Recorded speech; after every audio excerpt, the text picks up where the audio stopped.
Hey babe, so today's topic of discussion is medication, and I'm going to let you know about my whole journey from start to finish now that I'm off my antidepressants, to give you a real insight of somebody who's actually been on them, what I experienced, my side effects, the pros and cons that I experienced, all of that, just to give you a bit of like a round idea of somebody that has actually been there, done that, gone through it, been on it, got off it after a number of years.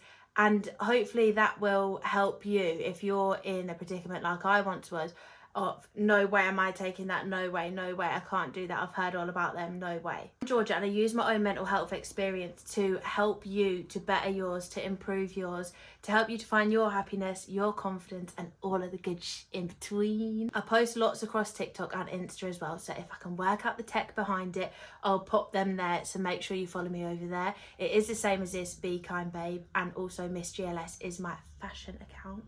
Let's get to it. I feel like there's so many things that I could cover in this video. I'm going to try do an overview. In this video, I am not going to let you know a time frame. I'm just going to tell you it started and then it finished, because I know that Georgia back then, before I was starting on antidepressants, would want to hear, oh, I did it, it fixed me in a short period of time, blah, blah, blah. We're going to go through the motions. I'm going to fill you in. That bit's irrelevant anyway, okay? Finding your happiness, finding yourself again, feeling good how you deserve to feel is the solution we're after. So first question that we're going to answer then is, what made me go on them? Okay, so I was one of those people, right? I'd never ever dealt with depression, anxiety, never really was even aware of mental health. And that sounds crazy because right now I'm like so just consumed in helping people with it. It's surrounding me all the time. And it's only when I did get ill with it that I recognised how many people close and around me actually on the low are suffering with it. So from that, you can take that it's so much more common than you will ever realise. And also that just gives you a little, I don't know what, a little something to realise that, do you know what, I'm not alone in this. There are other people that will understand. There are other people that have gone through it. So mine personally started from a bit of a concoction of things.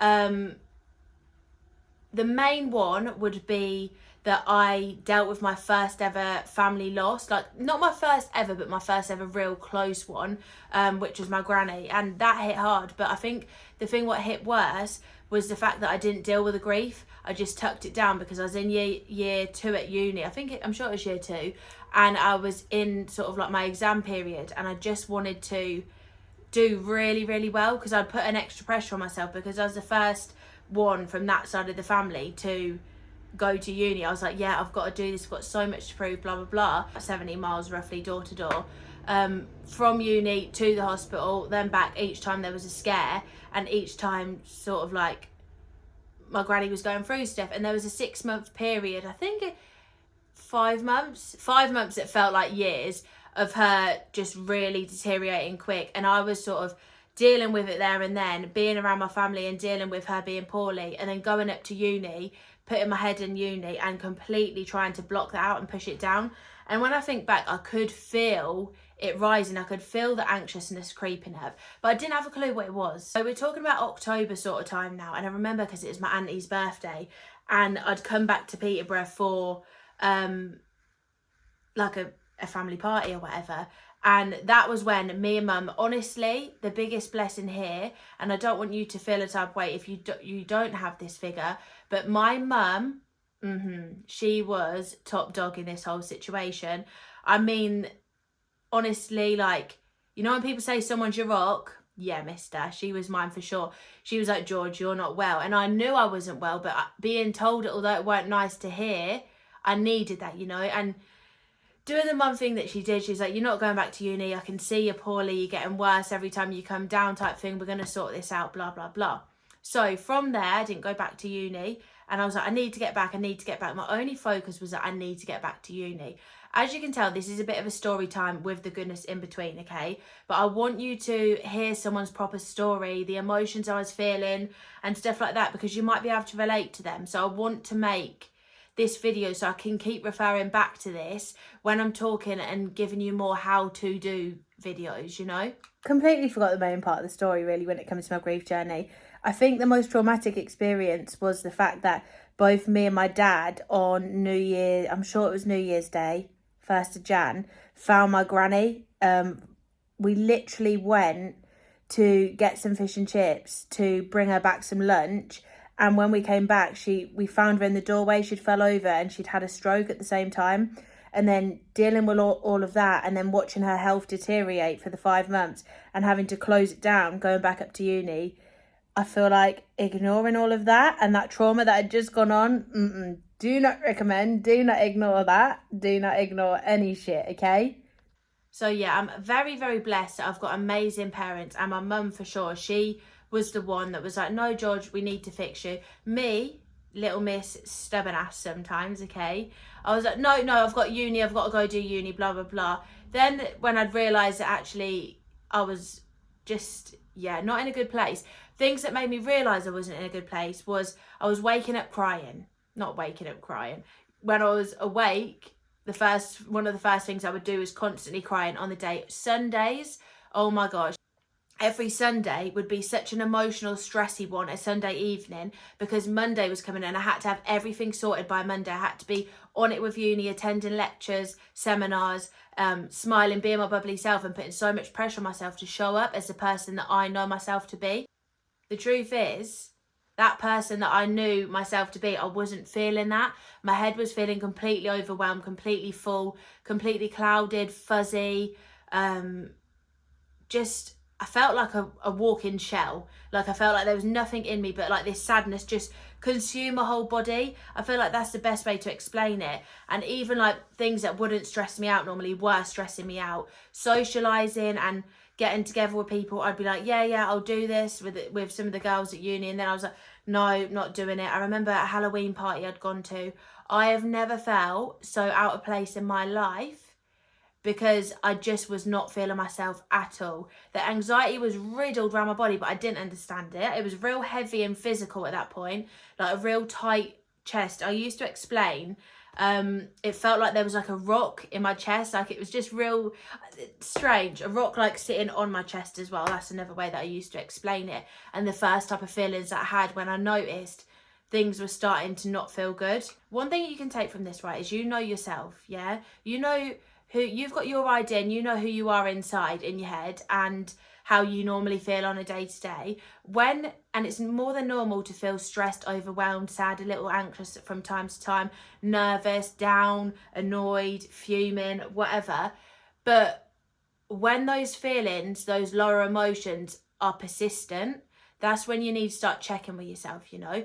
I genuinely wish I had all of the knowledge and all of the skills I do around, and all of the tools, most importantly, now that I've tested and trialed over the years, right at the beginning, because I would not go through that again. But I would never put that expectation on myself or anyone, because if you've never experienced mental health and you've never seen it firsthand, well, mister, it's a whole scary situation. Okay. From here, I've come home, kept trying to work with mum. She's like, no, we're going to work with the uni. Don't worry, you only need a little bit. This is only temporary. And although we didn't know how long it was going to be, hearing those words were really comforting. So for someone to say, don't worry, it's just a blip, it's just temporary, you're not going to feel like this forever. Although that is what my head was telling me, just constantly hearing that and keep telling myself that was such a good coping mechanism in the early days. It's something that I still remind myself of now, because even this far off medication, if I have a few days in a row where Anne is here and she's present because of all the good things that I do for my mental health on the daily, if they're not even combating, I'm like, I get this scare, and I'm going to be so raw with you here. I'll get this scare and think I'm going to land back where I was at one point when I was really low and really scared of my own thoughts and feels, you know. But that same statement, it's just temporary, babe, with our little comforting tools that I use now. It's just temporary, don't worry, you've got control of this, you know how to handle this kind of thing now, okay? That's the type of things I say now. That's way too forward. Let's get back to the story. So obviously this is going to be quite a lot of the details in here is going to be like my journey with deferring uni, and I've actually got a much older video on that when I first started to get in with the YouTube, but I've left it up because it is actually real helpful. So if you want to do that, if I can find out how to put it in the comments, or make a little pop-up. I'm going to say this and I won't know how to do it, but we'll work out. I'll do that for you because that one's a really handy video. Anyway, communicated with my uni. They were absolutely amazing. I went to Nottingham Trent, and the student support there, oh my gosh, they could not have been better. They, without, aside from the services they offered me, so like talking therapy, therapy face-to-face, therapy over text, all of that. They literally had all of that, but that it wasn't about that at this point. I think at this point I was so low to the point where I had to stay back at home that it was a matter of getting me support so I could get through that second year. So they were so flexible, so understanding, especially my tutors as well.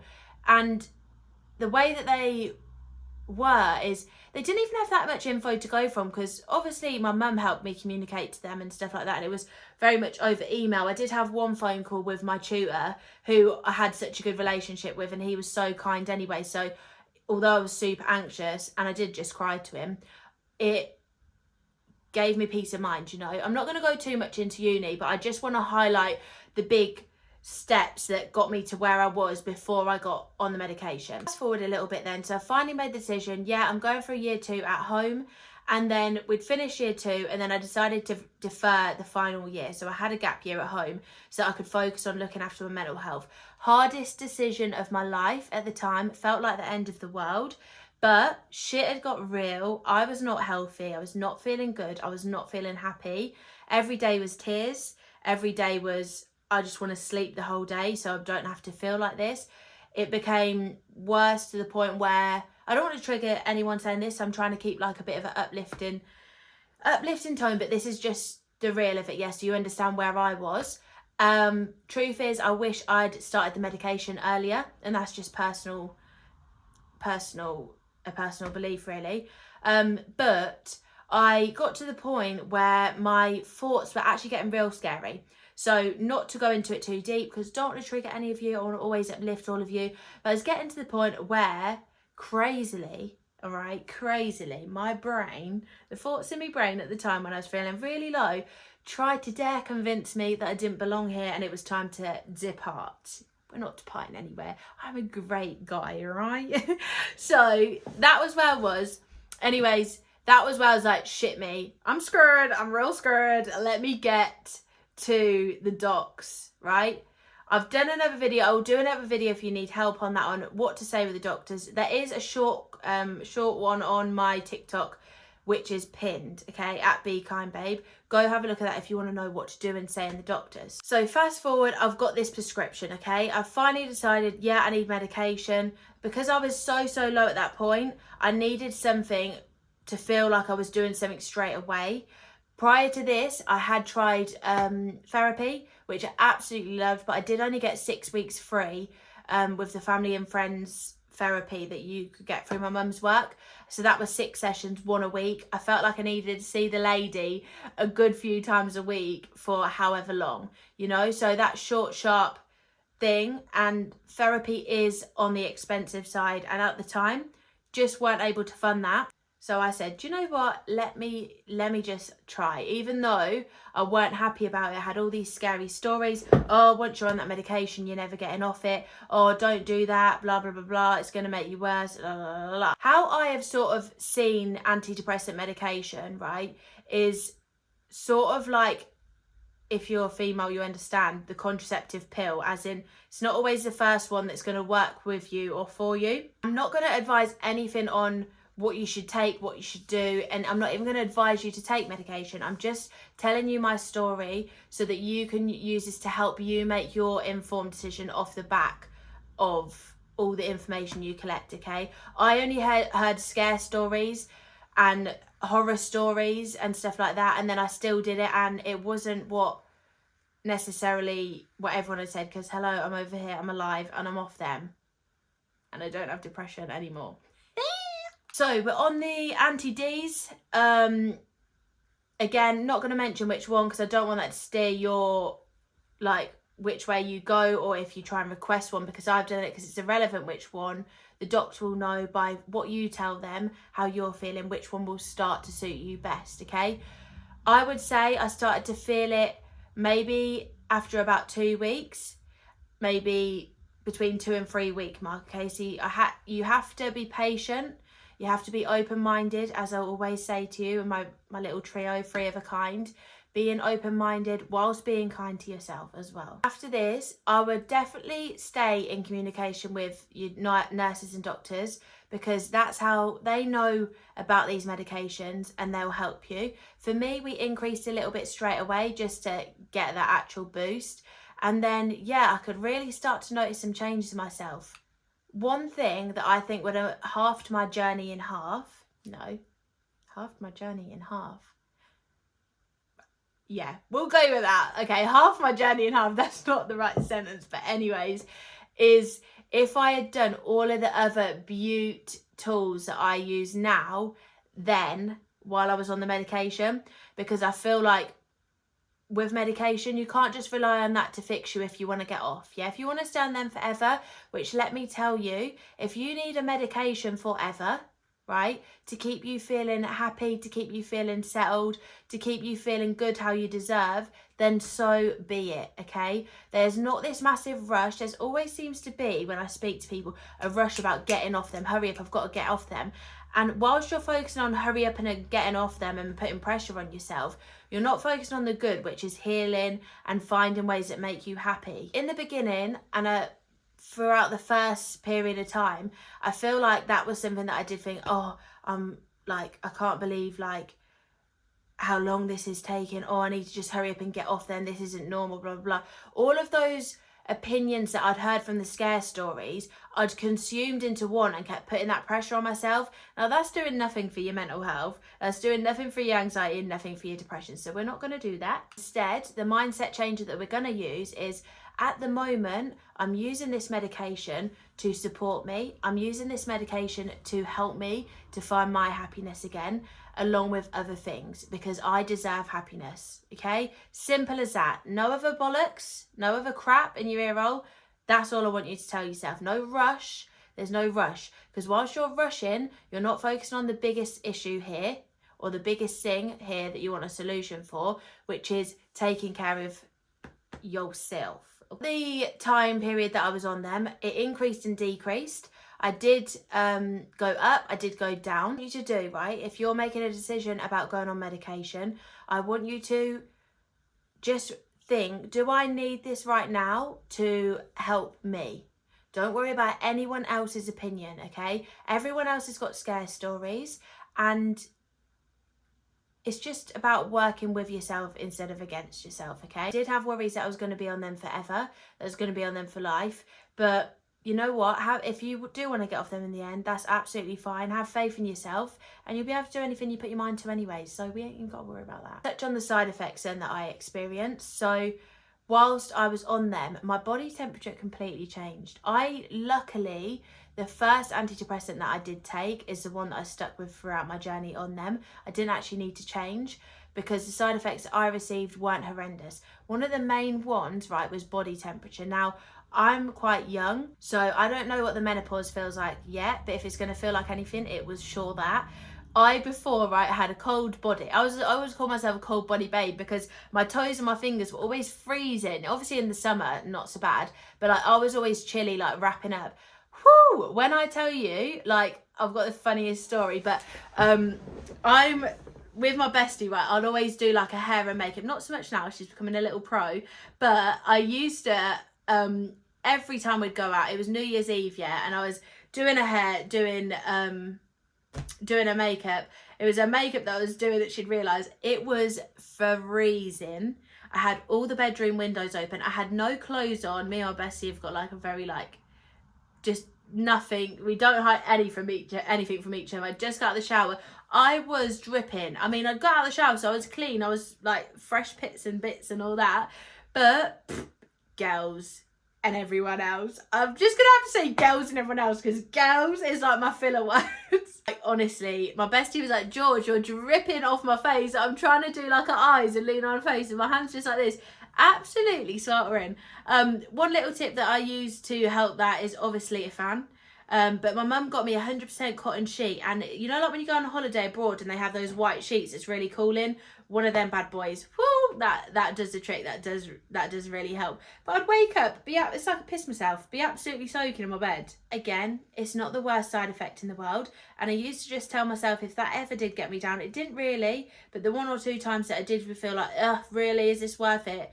Just jump in the shower. It's just a quick shower, chuck the pyjamas in the wash, that's that. Fresh bedding on and we're all good to go. Another side effect that I did get, but I'm not sure if this was necessarily from the antidepressants, although it does say that this can be a cause of them, was real bad dreams. But personally, I think that was a concoction of me not dealing with grief. So the bad dream that kept circulating and repeating was that the close people that I have around me, so my best friend, my boyfriend, my mum, my dad, my bro, all of that, just kept either dying on me or doing something bad where they weren't no longer in my life. So again, I was grieving for them, dealing with the same cycle all over again. So I do think that's a lot to do with grief. But I noticed it more as it being every night whilst I was on the medication. Again, it's a bad dream. It's not real. You can support yourself through it. I've got the absolute hack now, because since I've been off medication, I have journaled. And the journaling is the only thing that has helped me stop those reoccurring dreams. Madness. Honestly, life-changing. I'm not going to shut up about it until you all fucking journaling, alright? Memory, girls and everyone. Girls and everyone. That was probs the 2 biggest side effects that I realised. Like, nothing... I don't know about weight gain, you see, because at the same time I was in between contraceptives and stuff like that. I seem to think it's more the thing of the contraception, but again, it's a temporary thing, yeah? My happiness over a little weight gain, yeah, okay? Happiness is the whole thing that you need to focus on. I've got such an itchy nose. Getting that happiness, finding that happiness again, that over anything, okay? Last bit then that I'm going to cover, again, if you've got any questions about stuff that I've said, just drop it in the comments or drop me a DM if you want to talk about it personally. My DM's always open and I'm quite quick at responding, you know, especially on Insta. Okay, I want to talk to you then about reduction. Now, this is something that I've been asked before on TikTok and stuff. How have you coped? How are you coping? Blah, blah, blah. The thing is with this medication, and it's not the only medication out there that you have to do this, but this is crucial. Now, this is a bit of medical advice that I am going to give you, because the doctors will give you, and I'm telling you this is crucial. Do not just wake up and say, do you know what, I've been feeling great for the past couple of weeks or months or whatever, let me just bin these tablets and come off them. There's too much shock. That's not fair to you, not fair to your brain, to your body, or anything like that. It's not that your body is reliant on them, but in a way it is, okay? So you need to slowly come off them. It's the only way to do it. And let me tell you, I'm going to be so honest about my reducing journey. If I dropped too quick, it was too much and I'd had to go back up, and that was disheartening as fuck. Since obviously being so open about my mental health as I've been experiencing it, and my first platform was over on Instagram, a lot of adults surrounding me would then make me aware of what medication they were on, and some of the stories I heard of people just coming off them, no, it's not good, okay? And I know stories, I tell you to ignore stories, but this is the one thing that I want you to listen to real hard. You can get off them if you desire. If it's something that you feel like you want the support of forever, again, absolutely fine. But this is for the people that want to get to a place where I now am, where I'm dealing with life, going through life, doing what I'm doing without any medication at all. First of all, I'm going to show you that there was a few little failed attempts, right? So the milligrams on mine would be like 50, 100, blah, blah, blah, blah, okay? Now, what me and my doctor worked together to do was realise that the jump down between one set of tablets to what was normally like what they could give you was too much. So going from, for example, 100 to 50, let's say, it was too much for me. It was too much of a drop. I'd feel a drop in myself. The way that I recognised that was I'd often get I'd start to find simple tasks that were finding simple before a bit more hard to do, which 1 or 2 days that's normal, but when it's a consistent thing, when you're waking up and you're feeling dread in the mornings again and stuff like that. Those were the things that I recognised, okay? So what he did was snap tablets in half, honestly. So I would make the dose in between, so 75 and 25 and things like that, okay? That helped me to come down at a lot easier rate. I couldn't even feel that I was coming down when we did it that way. It's just about finding what works for you, okay? The time frame in between completely differentiated each time. In between one of them, I actually dealt with another grief in the another loss in the family, where I had to grieve a little bit again, and seeing all my family go through something so terrible was just, I was like, do you know what, just as a little safety blanket, I decided to stay put where I was for like a couple of months or so. I think it probably ended up about six months, but that's just me listening to me and having a little comfort blanket. You can do it a lot quicker or a lot slower, but again, it's not about speed in this, all right? Then towards the end of my journey, when I was on my smallest dose, which was 25, I think, we then, as using, this was all advice that my nurses and my doctors, I say nurse and doctors because I don't just have one, literally whoever I get, lucky dip, they advised me to do. So it was like a day in between, and then 2 days in between, then 3 days in between, then 4 days in between, and after that it became that it was only one little tablet a week, you know. And then after that, a couple of weeks on that one little tablet a week, which was probably doing absolutely nothing, I'd stopped, and that was what I chose to do to avoid me going up and down and keep having to jump up and down on the medication. And I knew that I wanted to get off. Slow and steady won the race the whole time, okay? As we sit here today, I think I'm probably about 2.5, 3 months since I've been off them.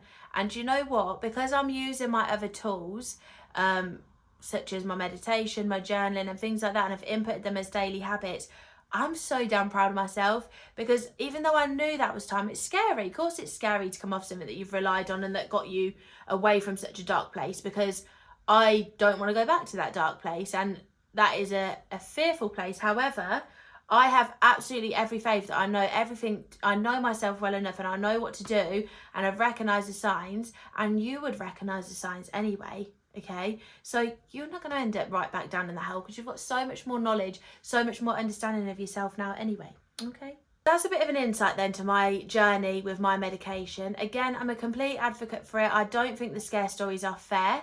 Don't get me wrong, some people do have really crappy stories with them, but I feel like because I work with my doctor and my nurses, and my mum was the hugest support ever, and I listened to myself, listened to my body and my reducing journey, I've got to a really good place, honestly. And you know what? I didn't necessarily see this day come in. I knew I wanted it, but in the middle of sort of my journey with medication, I just decided that I'm not going to focus on the end anymore.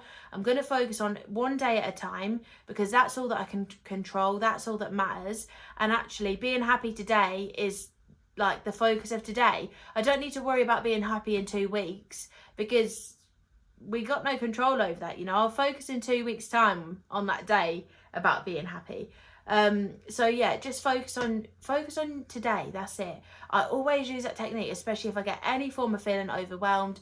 Just focus on today. It's all you can control anyways. I hope that cleared up a few things. I hope that was sort of like an open, honest, vulnerable version of me giving you my story of medication whilst in my mental health, to hopefully help you understand that they're not all scare stories. There are some success stories. I would say mine is a success story.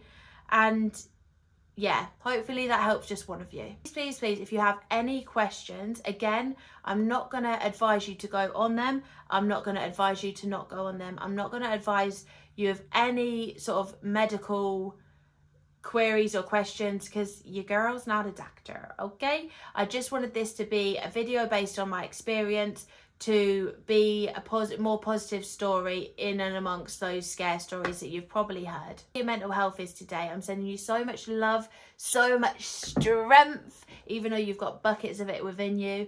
And yeah,